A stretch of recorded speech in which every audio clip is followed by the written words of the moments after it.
Okay, our first spring example. So this is just a single mass in a spring. We have our inertially fixed reference frame here. It's fixed to ground. This is EX, EY, EZ. There is no gravity in this problem, and there is no friction in this problem. It is pretty much the simplest spring problem you can do, which is good because we understand the simple thing, and then we move on to the more complicated stuff. So we have our spring here with spring constant K, and it has an unstretched spring length of L naught, and the displacement is indicated by X. That will get us to our point P with mass M. A is our inertially fixed point. It is fixed to ground. This is the attachment point. This is the free end of the spring. Okay, and our problem says determine the equation of motion for a single degree of freedom mass spring system. So let's just do what we've been doing. We're going to apply Newton's second law, F equals ma, and we're going to first find A, the acceleration. So how do we get to point P, our mass? How do we get there? Well, measuring from an inertially fixed point, point A, we have to first travel the unstretched length of the spring, L naught, and then we travel whatever the displacement is, which is x. So L naught plus x will get us to our point here. The way I have it drawn here, it's an extension, but if point P was right here, we would still go L naught, and then we would just be going plus negative x. Still L naught plus x. All right, so that's our position vector. L naught plus x, Ex. And now we just have to take a couple derivatives to get the acceleration. The derivative of the position vector is the velocity vector. So let's take the product rule of this here. So derivative of the first times the second plus the first times the derivative of the second. We know the derivative of an inertially fixed vector, in this case our e sub x direction. This is just going to be 0. It is not rotating or accelerating or anything. So this whole term goes to 0. And then the derivative of this right here, well, L naught is a constant, and so we only have x. So the derivative of x is x dot. So our velocity of our particle is x dot Ex. And that makes our finding acceleration easy. The acceleration is equal to the derivative of the velocity vector. So we do the product rule here. So derivative of the first times the second plus the first times the derivative of the second. Again, we're taking the derivative of Ex, which we know is now 0. So we're only left with this term. Derivative of x dot is x double dot. So the acceleration of point P, our particle, is x double dot Ex. All right, so we're done with half of Newton's law. We're done with this side. Now we have to find F. The only force acting on this system is the spring force, right? So our free body diagram is very, very simple. It's just a force. I drew it going this way. So in extension, it doesn't matter the direction you draw the force. Our u sub s and this term here, the L minus L naught, like I talked about in the previous video, that will take care of our sign for us. So now we have to move on to actually finding L and u sub s. Remember, L naught is just a constant, and K is a property of the spring. It's also a constant. So we have to find L and u sub s. Let's start with L. And again, in the previous video, we already defined all these terms, so I'm just plugging in. L, written out in words, is the position vector to the free end of the spring minus the position vector to the attachment point. So we already did this. This was R sub P that we did up above, right? And just to go over it again, to get to the free end of the spring, we traveled L sub naught plus x. That got us to P. So R sub P is L naught plus x Ex. What is the position vector to the attachment point? Well, we're measuring from A, which is the attachment point, so it's 0. We don't go anywhere to get to the attachment point, so it's 0.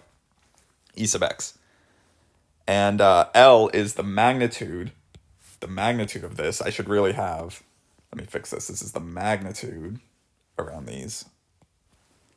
The magnitude of r sub p minus r sub a. So how do we find the magnitude of a vector? Well, we take this, we sum the square of each of its components, and then we square root the whole thing. So we only have one component here. We only have the EX component. So we square it, and then we take the square root of it, which is, it doesn't do anything. The square root kills the square, so we're just left with L naught plus X, which is a scalar, right? This is a scalar now. Now U sub S. To find U sub S, this was another thing we defined in the previous video, but it's the distance from the attachment point to the free end, which is RP minus RA, divided by the magnitude of RP minus RA. This denominator, magnitude of RP minus RA, that's what makes it a unit vector. So we already defined this right here. So that is equal to L naught plus X EX. So L naught plus X EX minus 0 in the EX divided by the magnitude of that. We already found the magnitude of it. It is L naught plus X, which is in the denominator here. And in the numerator, we just have L naught plus X. So numerator and denominator cancel. So we're just left with EX. And I know what I'm doing here may appear to be overkill for this problem. Like, why am I applying this crazy formula, Brian? Like this magnitude of the subtraction of these two vectors just to get E sub X? Like, I can see it. I can see that the force is going to be in the E sub X direction. There's nothing else acting on it. It's, Ryan, why am I doing all this? Why am I finding L this way? Why am I doing the subtraction of these things with the magnitude again? Like, it's just another formula I have to apply. I can just see it. Yeah, I'm sure you can. Great, that's fine. But when these problems get really complicated or more complex than this one, it's not going to be as obvious. And what I'm teaching you in these videos is a systematic way to solve these problems. So what we apply for the very easy problems is going to be the exact same thing that we apply for, the seemingly more complicated problems. But since our approach is the exact same, it really makes those harder problems easier because we have a systematic approach and we do the same thing for all of them. Okay, moving on. And then we just plug into Newton's second law, right? So we already have A. We already said A was X double dot EX, but Newton's law is F equals ma. So we threw on the m here. And then the force on the left was negative K L minus L naught U sub S. Well, we can plug in for L because we found L right here. This is L naught plus X. So we plugged in for L naught plus X, minus L naught, that's this part, minus L naught, and then it's in the U sub S direction. And we just said U sub S is equal to E sub X. So E sub X direction.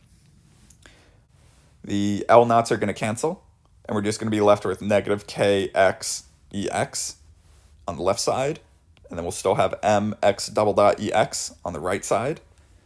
And then we can dot both sides of the equation by E sub X. A vector dotted with itself is 1. And we'll end up with the differential equation of motion right here. And we're done. That's it. We found the differential equation of motion for a single degree of freedom mass spring system. And let's go look at some Python code and open Modelica. We can see this in action. But that's it. Okay, so here's the Python script. This first part, we define our parameters. So we input, parameters like mass or the spring constant and the unstretched spring length. So I just put in some random numbers here. 5 kilograms, 50 Newton meters, and 0.5 meters for the unstretched spring length. Here you can define how long you want the simulation to run for. This is your time step for solving the equation of motion. And then you have to give it some initial conditions, right? You have to tell it, what position does the mass start at and what is the mass's initial velocity. So that's what these two are. And then here's the actual function that solves the differential equation of motion. And you can see right here is our equation of motion where q dot is x double dot. So all we did was solve for x double dot. So this is x double dot equals minus k times x over m. And that's our equation of motion.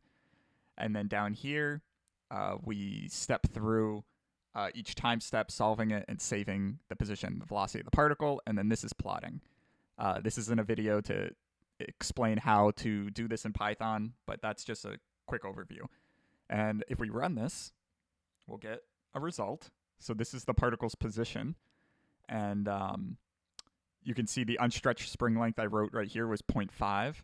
And I'm starting the initial x, the x displacement, as 0.5. So we're going to start at 0.5 L naught plus x 0.5. That'll be 1, right? So we start at 1, and the mass oscillates between 1 and 0 with a period of, it looks like a little bit less than 2. And so if we hop over to OpenModelica, I built the exact same system, just in this multi-domain approach that OpenModelica allows us to do. And we have the same parameters. We have the initial position at 1. So we're starting at 1. And in our spring, the spring constant is 50. And the unstretched spring length is 0.5. Right? And then our mass is also 5 kilograms. So if we run this, it'll take a second to compile. And what you'll see is we get the exact same thing. But we get a nice animation here, so you can kind of see the system in action. And it's done. Okay, so here's our little orange particle P. Here's our inertial frame or reference frame, and we have a spring. And if we play it, it behaves as we'd expect. It's oscillating between 1 and you can see 0. And if we want to plot this position, we can do that. Let me just go over to, it's under point mass R, and we'll plot this one, and I'll make this a little bolder. Okay, and you can see that we got the exact same thing from Python, right? So we solved this in 2 different ways and got the exact same results. Yeah, the period is a little bit less than 2, it looks like. And yeah, these are identical.